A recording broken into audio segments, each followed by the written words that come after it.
Hey everyone, I'm very excited to have Itamar Zur here today, one of the two founders of Veho. I met Ita, I was trying to figure out if it was before COVID, but I think it was like literally right at the beginning of COVID. I'm talking my own book on today's podcast in a way I don't normally. I'm an extraordinarily tiny investor through a scout fund in Veho. So I'm biased. I have t-shirts from them. I might have a hat that I wear once in a while. I'm Aaron Schwartz. I'm one of the co-founders of Orita. We build AI customer segments for a bunch of brands. In a previous life, I was involved in a shipping company and a returns company. And so I remember meeting Ita and like he spoke to me in a way that no other founder had. And I just like love the story. I love what they were building literally out the gates. Deep, deep, deep customer empathy. But Itamar, I'm going to be quiet. I would love for you to give a proper introduction to yourself, please. Well, first of all, Aaron, thanks for having me on the podcast today. I'm excited about this. I'm excited to talk about VO and also get your take on some of the things that we'll talk about today. Um, so, um, I go by Ita. It's my Starbucks name. Nobody ever gets my name at Starbucks, Itamar. So that's why everybody knows me in the US as Ita. And I started VO in 2016 when I was in business school. I was getting my MBA, and we'll talk probably in a couple of minutes about the whole idea of how we started the company. VO is a shipping and technology company that is powering the future of commerce, if you will. We work with large e-commerce brands and mid-market e-commerce brands, but household brands that you've heard of, like Sephora or, Lululemon, HelloFresh, and we deliver their packages to consumer doors in a way that really reflects their brand experience in a way that is faster, more cost-effective, and a better customer experience. With the idea that when you provide a great customer experience, that translates into higher customer lifetime value, higher repeat purchase, fewer complaints, etc. VO is operating today in 60, soon to be 65 US cities. We have a network coast to coast. We have tens of thousands of crowdsourced drivers on our platform, and we're growing fast and we're expanding. And it still feels like we're very early on in a journey, but I'm excited to talk about it. One of the first things you and I talked about was it was actually it was probably me walking you through my background where I ran a brand for a while. I ran a watch company, and one of the things that we did was write a handwritten note to every customer. And I always was a self-proclaimed Zappos fanboy, and I would do the tour and Red Delivering Happiness cover to cover 50 times type of thing.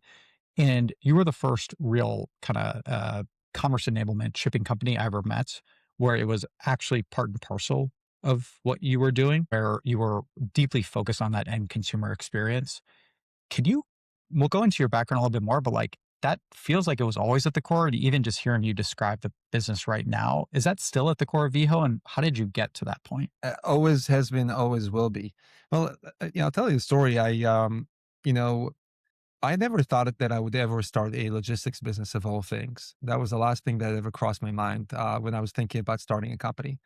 What I was always passionate about and always will be is about the customer experience. I remember walking into a bank and I had a bad, banking experience where you have to go into a bank and they made you take a number and you have to sit there and wait for your number as if you're in some government office for 2 hours. And, they're sort of doing you a favor when you're sitting with a teller. And then I remember having a separate banking experience when you walk in and somebody welcomes you at the door and says, "How can we help you today?" And they sit you down and then ask you if you want coffee.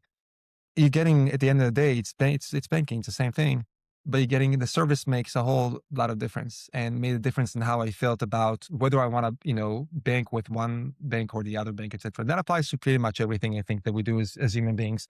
I too read the book Delivering Happiness, and I have also been deeply impacted by the idea of building a consumer-focused, customer-obsessed, company, and that's always been the case. When I moved to the U.S. in 2015, and I had a lot of bad delivery experiences, and everybody around me had bad delivery experiences, not being able to receive the box or the box is stolen from their doorstep and whatnot.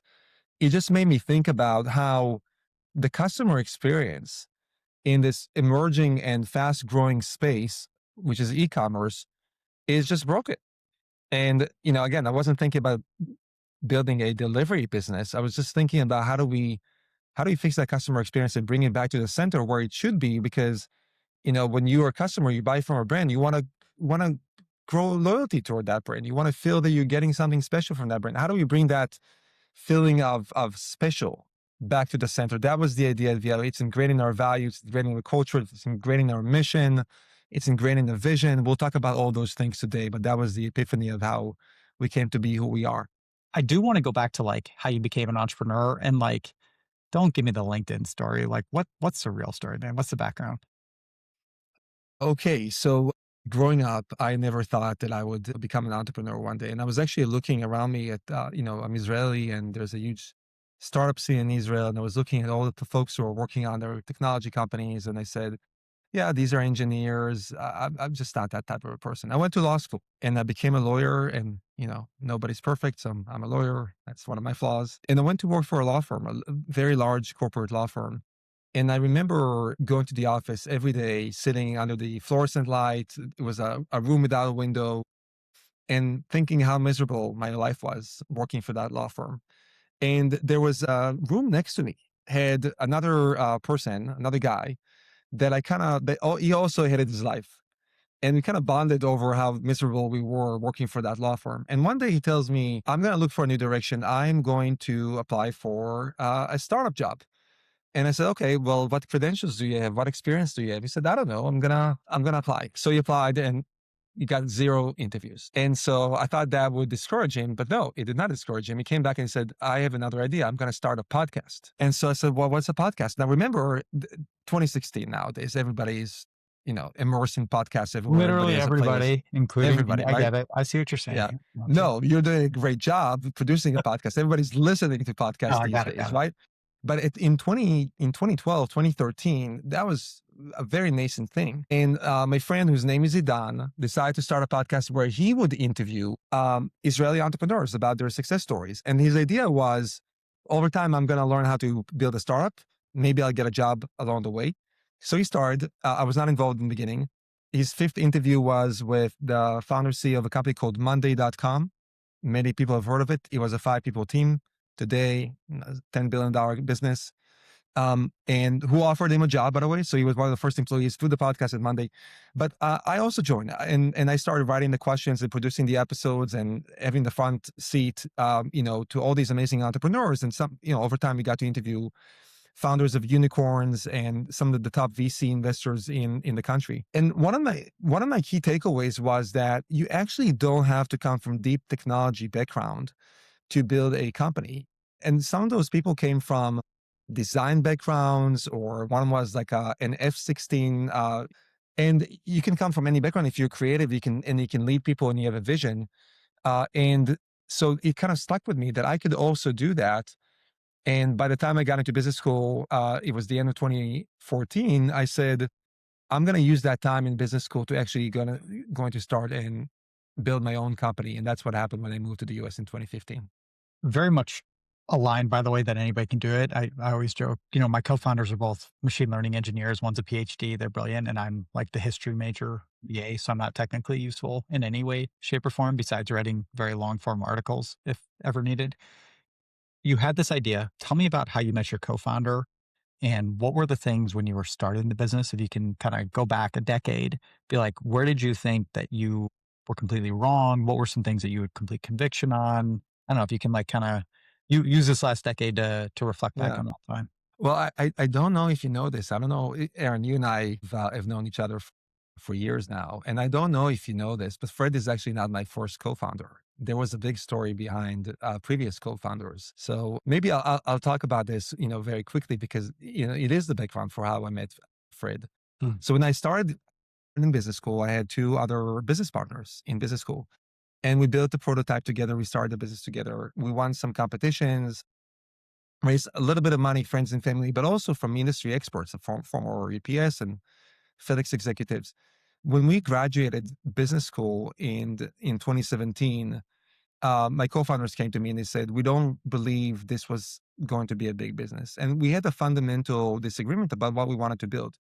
One school of thought, theirs was, let's build a software company, high margin, sticky revenue, sure bet, build SaaS for anything. It doesn't matter for what, let's find the industry. My view was we should build, or at least what I wanted to build, I wanted to build a company in a space that has seen little innovation and that was changing and that had really strong tailwinds. so that if you do the right thing, if you design the right model, you can actually build a very large company. I didn't care that much about margin or sticking it. I didn't think care about any of those things. I said, we're going to figure them out over time. But I'd much rather compete in a space where nobody is looking and build something very, very big and a groundbreaking company. And let's change in the industry. Let's just not have like a SaaS business to competes with 50 others in the same space. And so we argued the whole summer of 2017, and ultimately we broke up and they left.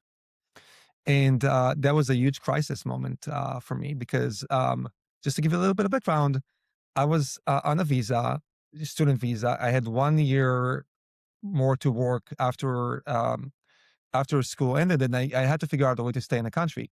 I didn't have any savings. I had $200,000 in debt for business school, and I was all in on this business. And I had to figure out a way. So the day I parted ways with the second co-founder, I sat down back at my desk and I said, I really have to figure out a way to build this thing. And I'm not a technologist and I need a partner. And I came up and I thought about this person I had met a year before, whose name is Fred Cook. I got introduced to him by a mutual investor, and he was working on some other logistics business, and I spoke with him and I didn't think too much of it. But he was the only person I knew who actually was building logistics businesses and technology businesses in logistics. So I sent him an email, and the headline of the email was, Fred, help me build the next billion-dollar company in transportation. And I explained what Veho was. I edited this video that a local TV station did on us in Boston. And within 15 minutes, he replies. He said, let's get on the phone. So we speak that evening. The following week, I was on my way to Colorado, where he was living and still is. And he graciously offered me to stay at his place with, his then girlfriend, now wife. And, we started working together, and the rest of history. And that was with very little knowledge about the person before in just one conversation. He was the right person with the right time, with the right motivation, the right experience, and he got it. He knew what I wanted to build. And he told me I can see clearly how this could be a billion-dollar company. And 3 years later, we got the unicorn status. Yeah. That's wonderful. Thank you for walking through that. One of the things that I just haven't personally experienced that I'm curious from your perspective is you went from two people to unicorn status extremely quickly, obviously going up and down through COVID and everything. What are the things that have stayed true from the time where it was just you and Fred? And what are the things that, like, maybe it's a Zappos fandom or like keeping customers at the middle that were hard, but like you've really put in the work to make sure continue throughout kind of with everybody as you scale the business? I think about Veho. Veho, by the way, is the second or third iteration of the idea of solving the customer experience for receiving packages. So, we did go through a few things. That was before Fred, until I got to the model where we're going to be using crowdsourced drivers and run our own warehouses and sell directly to brands and literally replace UPS and FedEx. But once we align on that model and we had clarity on what it needs, what we need to build, I think few companies go through the process of scaling without fundamentally changing the core model along the way. Certainly not to the place that we've scaled so far. And by and large, a lot of the early beliefs and the systems we built are still the ones that we're using today. Now, there are things that, haven't scaled as well, like the way we run meetings, et cetera. But in terms of the core principles of the model, that we're obsessed about customer experience and the way we focus on the customer experience, that, we're going to provide, a crowdsourced platform and the value of that platform and how that's going to scale and why drivers would want to drive with us and why brands would want to drive with us, would ship with us, and the value proposition. All those things are very similar to the original idea and the concept. It just gives you a sense of like how deeply committed we were to this and the conviction that we had about the space after learning and studying this space for 2 years, multiple iterations and the co-founder breakup, et cetera. Some things did not scale as well. The way we ran the company as early founders, we were involved in every decision.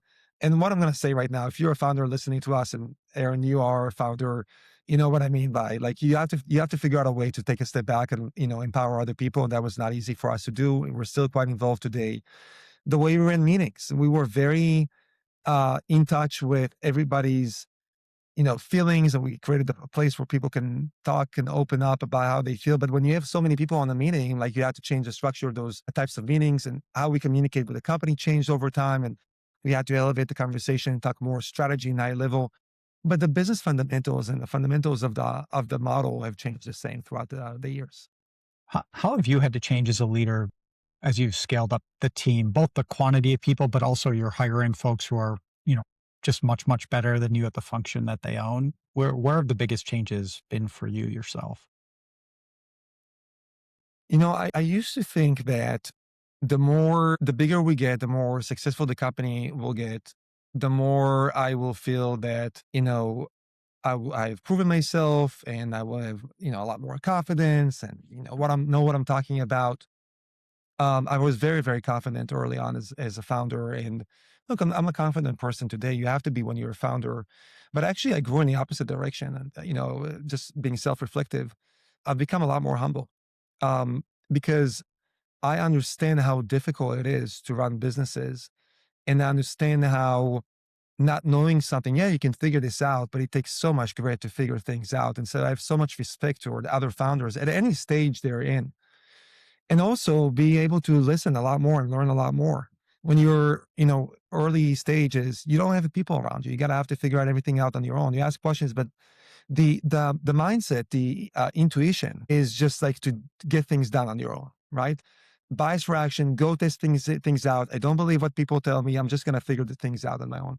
I can't do all those things today, anyways. I gotta rely on the people around me, and my job has changed from telling people what to do to setting a direction. This is where we're going, giving a lot of context, asking a lot of questions, poking, probing, but ultimately empowering people to make decisions and staying out of the way for the most part, unless something is really important for me. And the way you get there is, and an evolution over the years was to think about, how do I teach principles? Much better than telling people what to do is teach them how to think. What are the principles of making decisions? How do you move fast? When to move fast? How to have candid conversations? How to create a space, safe space? How to create innovations? Those types of things. It's more like teaching and coaching and being open to feedback and learning than just telling people what to do or doing it myself. I imagine a big piece of that, though, is also getting the right people on the bus. When you think about that, are there any tips you have for somebody at like even an early scale up phase about how to hire, like any principles you have or mistakes that you made along the way? Yeah, I mean, hire slow, fire fast. I think everybody says that, but on the let's start on the firing front. That's easy. Nobody ever regretted for firing somebody too slowly. Um, Sorry, I'm saying, it was actually the opposite of firing somebody too soon. Yeah. Usually, when you know it's not working, you want it to work. You coach the person. By the time it's really not working, it's time to let go. And ideally, over time, you learn to trust your gut and get there faster. And just be very candid with the person right away.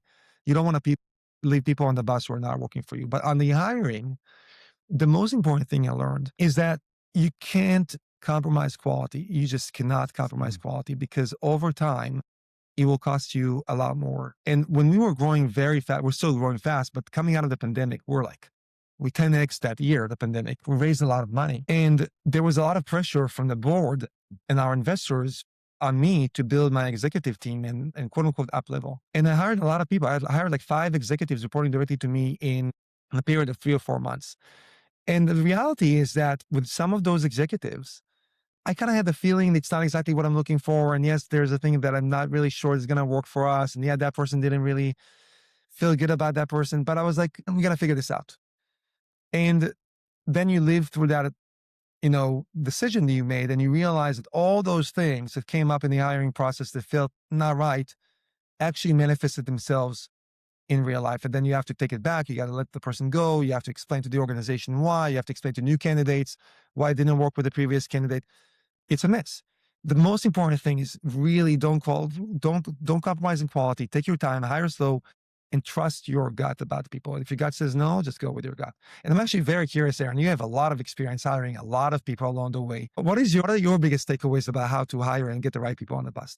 I'll actually start also with the like removing somebody from the company. I kind of have a framework with a buddy, Bevin, who I don't remember if you guys ever met, but he, at the same time I started my first business, he started co-founded an ed tech company called Magoosh.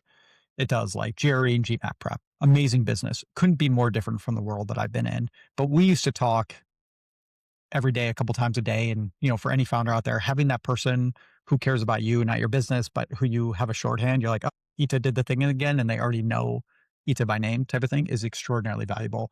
But we hit a framework of if I'm talking to you about the same person more than once, I already know what the answer is.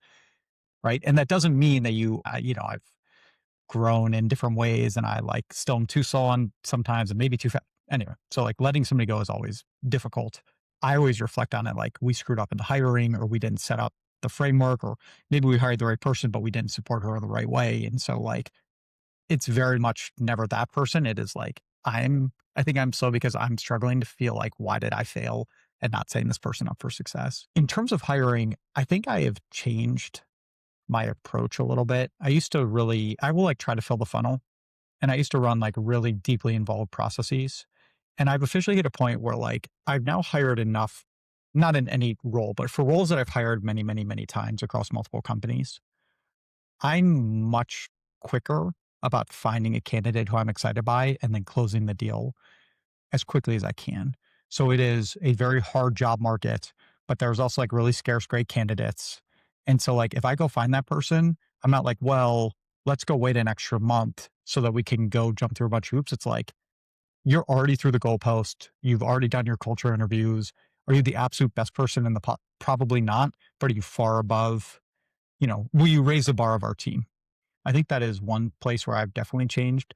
I think I'm still debating over what time horizon I want to hire somebody for. Like, when my first gig was at Deloitte and it was 4 years and I did my MBA and like I was expecting to like do I then started a business, which I ran for 7 years. And now I personally have like multiple quote unquote short stints. And so I'm looking at a lot of folks who are like happy to go work for a year or two or three. And I know how exhausting a startup is. And so I used to think about, cool, how in 4 years is this person going to move the needle for us? And I'm much shorter on what I'm inspecting for time horizon. Now I'm like, within a year or even be awesome. And then no matter how great I am to you, you may still leave because you want to start something or you go somewhere else, your life changes. And I think I'm okay in a startup where it's like actually that time period. I'm curious. I agree with those two takeaways. I mean, the first one that you mentioned was when you see the right person, you just want to move as fast as possible on them. I would say that you can't teach that skill set. It's pattern recognition. Yeah. It's, where the people have worked well for your business. And when you see something that resembles something that you've already seen before, you just want to move as fast as possible. And a lot of people make that mistake and they say, no, we have to run a funnel and get 5 people to the final stage. The best people are not in the market for long. They know they're great. Somebody's going to make them an offer. You got to be very aggressive and get this person and get the conviction on them. So I agree with that 100%. I do, for what it's worth, as like a quick caveat, I think there's a very big risk of that is that like, you're like, oh yeah, this friend of mine is awesome. Let's go. And I think it is truly a pattern recognition thing. Like that should be not breaking case of emergency, but if how you build your entire team is like, yeah, this person's good, let's move. And you don't yet have the principles for the company and you don't actually put that person through the ringer. It's just like accelerating an involved process with a single person is maybe like the framework I would add. So, well, and I think the key to avoiding a lot of those mistakes and biases is building a system. Yeah. That's, by the way, one of the things we talked about earlier, or one of the things that have scaled. I think our hiring process didn't scale as well as it should have. And now we're going back to first principles, but you can't just be the only person making the decisions. You want to surround yourself with other people who weigh in, actually want to listen to what they say and have some system that allows you to make the right decisions. And the questions need to be not just about what the person can do the job, but also about the fit with the business. And the fit of working with, in the case of working with me, it's like, I need to be open about what it's like to work with me and want to make sure that it's going to be a good fit with me as well. And I will say it's one of the, as founder and certainly CEO, one of the most important skills is learning how to build a team. You also said one more thing, which is the timeline for hiring or, the time horizon. And I agree with that as well. I used to think that we're hiring somebody for 4 or 6 years forever, but then the company doubles or triples and all of a sudden the role changes altogether. The role that used to be an individual contributor now needs to run, an 8-people team as an example, or an executive that used to run a small company. Now you need somebody who can give me a lot more leverage on more strategic things. It is important to be upfront about those things when you bring people, And it's also important to be upfront with the business that sometimes it's not going to work, and that it has nothing to do with whether the person we hired is good or not. But different people have different skill set for different stages. And there's a famous article by the co-founder CEO of HubSpot, where he talks about how HubSpot has turned over their executive team 4 times while they're growing the business. And they always hire great people, but you need different skill sets for different levels of the company. I think a framework that I weirdly like was from week one of business school. The head of alumni relations, this woman, Meg Roundy, who's just anybody who went to Haas, right? Berkeley Haas knows her, said, look, you're going to be here for 2 years, but you're all future alumni. So I want to start that discussion now. I actually talk about that with our team is like people's life circumstances change, right? Everything could be great and they just like, they can't work here anymore at some point. And so I do think a lot about like, how do we build a company that it has an incredible alumni group that is also like well connected and they like each other and they're supportive and all the things. Yeah. I'll ask you some other questions offline so I can level up. You'll be my new coach. This is pretty exciting. Um, one of the things maybe just to like stay a little tactical, and I want to keep going back to like the customer mindset, because again, I think that's what differentiates, or the customer centricity, what differentiates Veho is as you have scaled and you're building out your systems, how have you engendered that love and like that absolute focus on customers? Are there any tips or tricks that you'd have for a founder who's trying to make sure whatever their principle is or whatever their kind of guiding light is, that you get the entire team to be bought in? Yeah. I do have a few ideas, a few things that we've done. The first one was to basically put it in the mission statement of the company and then the values. So our mission statement is to power the future of commerce by making shopping and shipping work seamlessly for everyone. It's not just for the customer. It's also for the brands. It's also for the driver partner that drives with us. But the idea is to make it clear that it is about them, right? It's not about us. It's about them, and make sure that, it works better for them. And then translating it into the values. We have 6 core values at VO. One of the core values is obsess over experience. Again, we don't say customer experience because we understand that for the VO system to be successful, we live and work in our communities. We have driver partners, we have brands that ship with us, and they're actually paying us for the shipping. It has to work for them, but it's being externally facing. It's not about us, it's about them. Now, you put it in a mission statement. You're interviewing people as part of the values interview or the cultural fit for the company. Okay, that's like table stake. How do we bring it to life on a day-to-day basis? So, at VO, we hold weekly meetings, and even the company is quite scaled at this point. Although you can argue we're only getting started, I would certainly argue that. But we have a weekly meeting with the entire corporate team where we go over key metrics. It doesn't matter how many people are in the company. The point is that we want people to know what we're prioritizing and what we're holding ourselves accountable to. And of course, customer satisfaction, CSAT, is there. We talk about it every week. In the early days, whenever it was lower than we thought or there was an issue, we would just overspend time on this, even if just to make a point that this is important, go solve the issue. I can tell you that has scaled quite well in the sense that I get emails every now and then. When you deliver millions of packages every week, every now and then there's going to be something that goes wrong. It's not 100% perfect business. It's 99% if we're doing a good job. And so the way I react to bad customer reviews, it really sets the signal for the entire company. If I prioritize those emails, I forward them, I engage in a conversation with the team about what went wrong, that the team understands this is important. So that's how I have stayed involved. And I actually learned that from, Jeff Bezos, the Everything Store, where he talks about how he would get furious when, customers would reach out about something that wasn't working. I'm not Jeff Bezos and I don't get furious, but we're obsessed about customer experience. There's other things. And I think, one that is important to remember, I would call it a trick for founders who are very ambitious and driven and sometimes forget. And I was one of them, is to celebrate wins and celebrate achievements.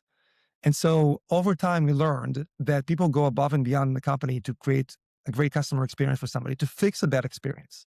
There was a case where a package got missorted. It was supposed to be delivered in Philadelphia. It was sent to Northern Virginia. And so the 2 warehouse managers drove the same day and they met halfway and they passed on the package and he arrived back at the customer's door on time. The customer didn't even know about it. That type of obsession, we made a whole big deal of it in the company owns, meaning it was an espresso package. And so we bought espresso machines for the two warehouse managers. You got to celebrate those moments and say, this is what we want as a business. I love it. I'm excited for you to send a question mark email to different people on your team when something goes wrong, which is the Jeff Bezos most stressful moment of anybody's life. I do love the framing. I think one thing that I'm hearing from that, for what it's worth, is there are 50 things that you could bring up in a team meeting. But if you're doing this and you're saying, like, hey, this is the main thing, like hammering the one, maybe two, at most three things over and over, and not just saying it, but having it be part of the celebration, having it be part of the mission statement, having it be part of the values. I'm sure it's part of the hiring cycle. I'm sure it's part of the reviews. Um, it's like, it's hard, I think, for early stage founders to remember, but like the thing that you are obsessing about all the time, like it takes what, a dozen times for somebody else on the team to hear it. And if you are hyper fixated on it, everybody else will be. And if you stop, they'll drop it. And it's not because they don't care, it's because they're focused on something else. Or they don't necessarily understand how Mhm. this thing that you're talking about is actually going to make the company better. And I actually wanted a quick anecdote, something that I struggled with for a while.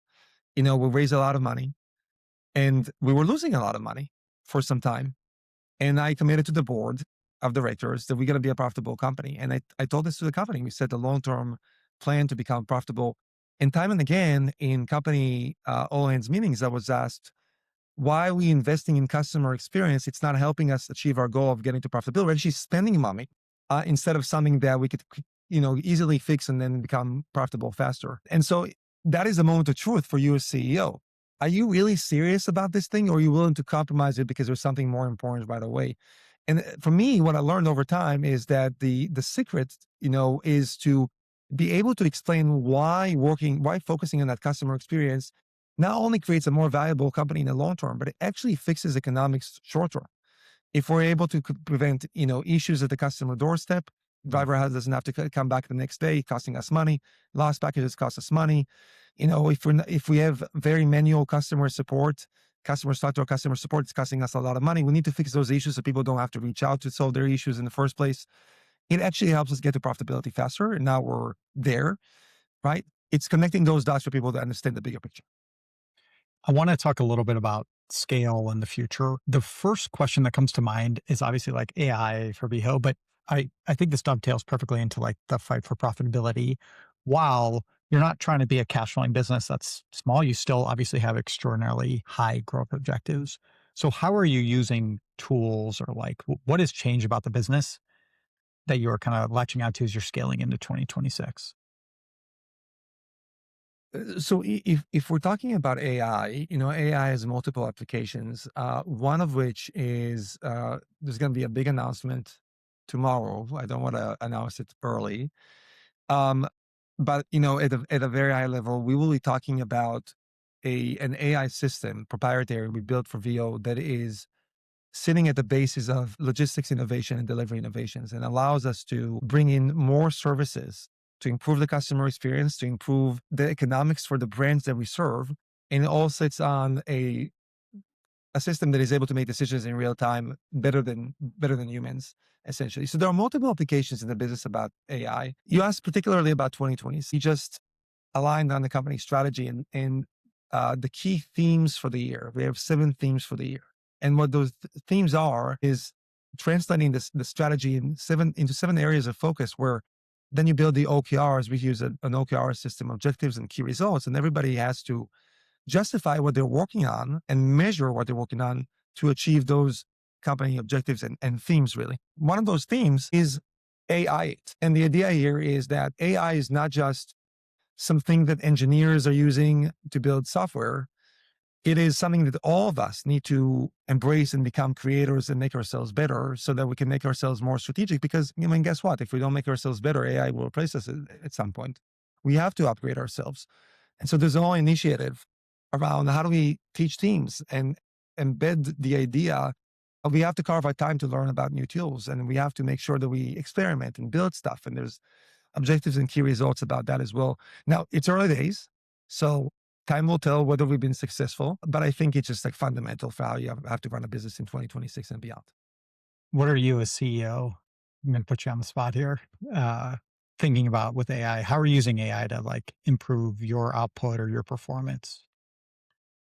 I'm doing a lot of analysis with AI, Mm. but I think that's kind of like becoming table stakes, right? Like, so whenever I do analysis, I have a thinking partner, call it a Gemini or ChatGPT, run numbers by it, run thoughts by it. It summarizes things for me, challenge it, get more outside input, etc. I think about my own productivity and the opportunities to improve my productivity, the way I interact with my emails, and could I get summarized? I get a lot of emails. I don't always get to all of them. Can I get somebody to summarize and prioritize them for me, and potentially even handle some of them for me? I think about teaching the organization things. I have a lot of ideas in my mind. I have a whole list of things that I want to write a blog post about, or I want to do a video about. How can you streamline some of those with more videos, more educational tools? It can be AI, essentially.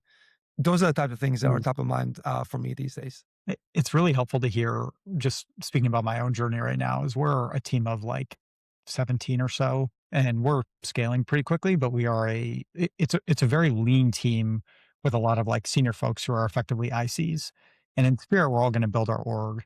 And one of the things that I am struggling with is wearing a co-CEO, right? But I run the go-to-market side of the house, right? Um, is where am I putting leverage to be a better co-CEO or leader? And where am I spending my time and my trying to figure out what this means as an IC? Because I still do our sales, right? I still do a lot of random stuff, as you can imagine. And I personally find it difficult to figure out like, cool, which is the absolute most impactful problem to solve next right now? There's too much opportunity for me. And so I'm literally craving the space to step back and be like, okay, yep, these are a lot of fires that I can just let burn, but here are the two or three things to most focus on.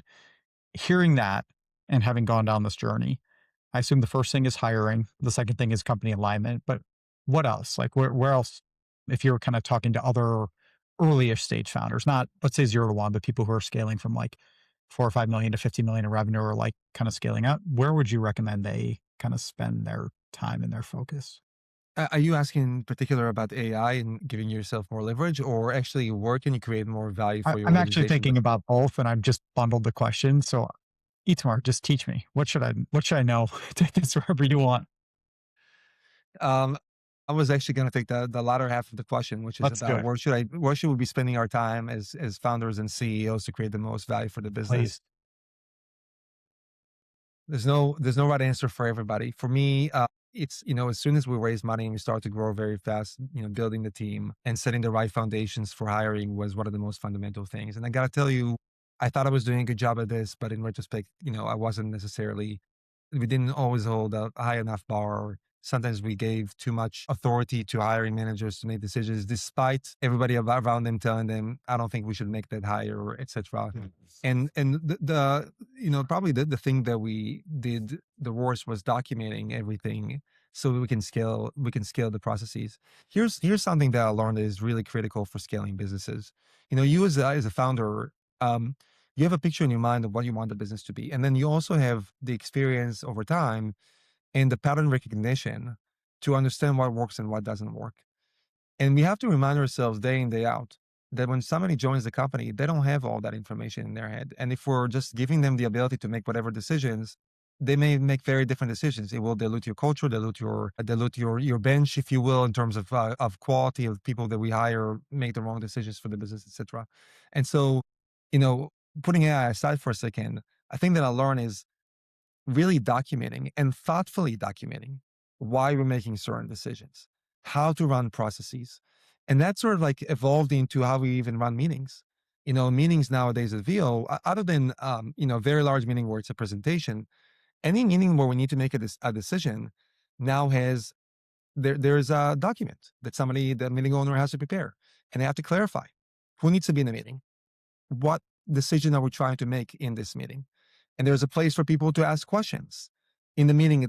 You start the meeting, you read all the paper with like all the numbers, everything, and the recommendation, and then you can ask questions. People populate the question, and the rank order the questions from most important to least important.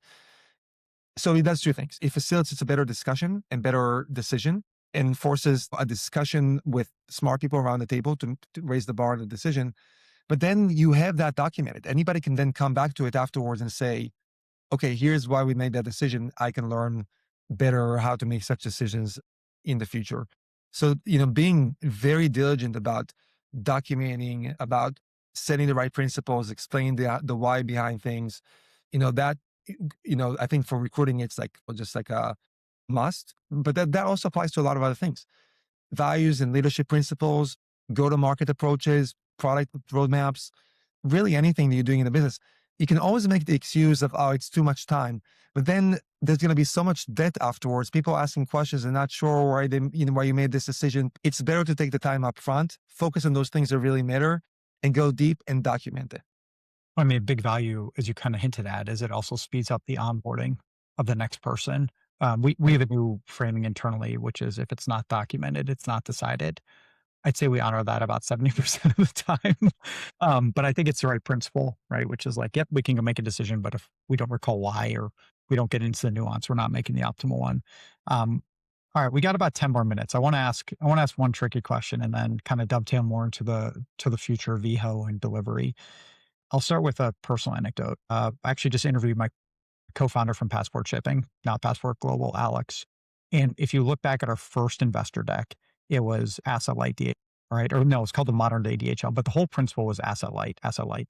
And then in 2021, 4 years after we started the company, they ended up acquiring a company which is like very, very asset heavy.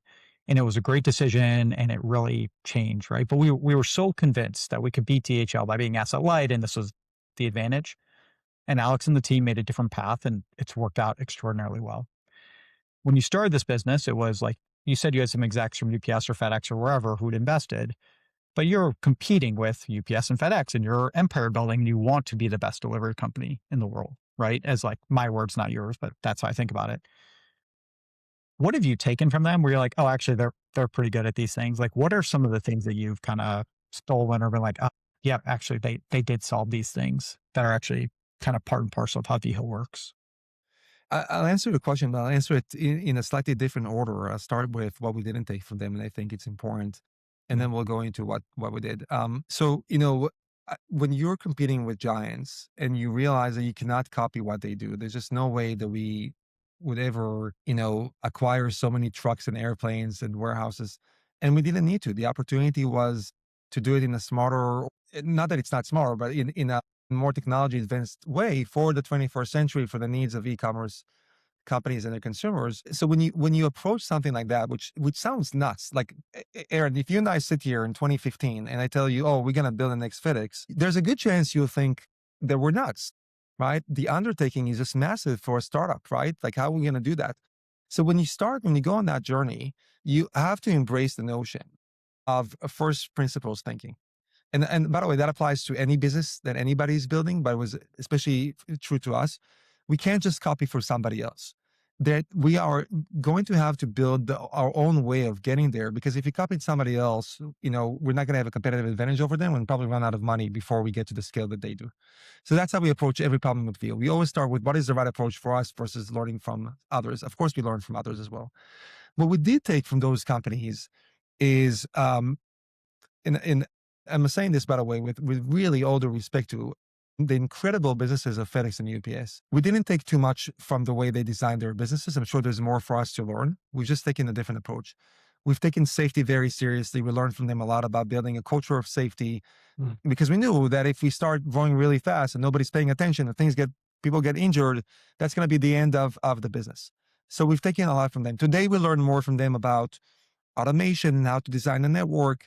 We up until recently we were like earlier stage. Now we get into the scale where it actually makes sense for us to build a national network that we're building. We learn a lot more, by the way, from the gig economy platforms of the world. We learn mm, a ton from Uber. The early days we had the GM model, general manager model in different markets. The way we acquire drivers in our platform, interacted with the drivers, the culture of building competitive culture. We didn't embrace everything from Uber. There were things that we didn't want to embrace, but that company has also changed a lot over the years. And we learned from DoorDash. DoorDash is a principle called operating at the lowest level of detail. Go into the numbers and ask why and get to the decimal point so you understand what are the key drivers in the business. And we learned from Amazon. We learned about customer obsession. We learned about benchmarks for how to run efficiently. And we learned about, technology. and how to build like world-class technology. It was more of the technology-based companies that we Yeah. embraced things from, and the giants were only today learning a little more about how they design their networks. Love it. Thank you. All right. So the last couple questions, and I want to let you out at the hour because I know you have a real job and other things to do besides this. Um, who who should talk to Veho? Like what companies, like what's your sweet spot? I know you guys are shipping, can do everything. You're in 60 markets, you're across the US. But like when is the right time or what are the problems that people are having with their other carriers where it's like, oh, actually Veho will like uniquely be able to help improve your business? So you should definitely talk to us if you're an e-commerce company that serves consumers in the United States and you care about your customer experience. That's the start with the high level. But seriously, if you're a brand that truly cares about your customer experience, if you think about delivery as part of your brand, and if you understand that by enabling fast, cost effective delivery and a better customer experience, you're not only increasing conversion on your checkout page, but you're also potentially increasing customer lifetime value, repeat purchase. So it really does move the needle for you in your economics. Then you should speak with Vio. Today we work with household brands, that you've heard of all over the United States, but we also are starting to work with smaller and smaller companies. So we have a new SMB program where we work with smaller companies, companies that make, $5 or $10 million a year in GMV in sales, and not necessarily tiny businesses, but much smaller scale businesses. And why would these companies work with Vio?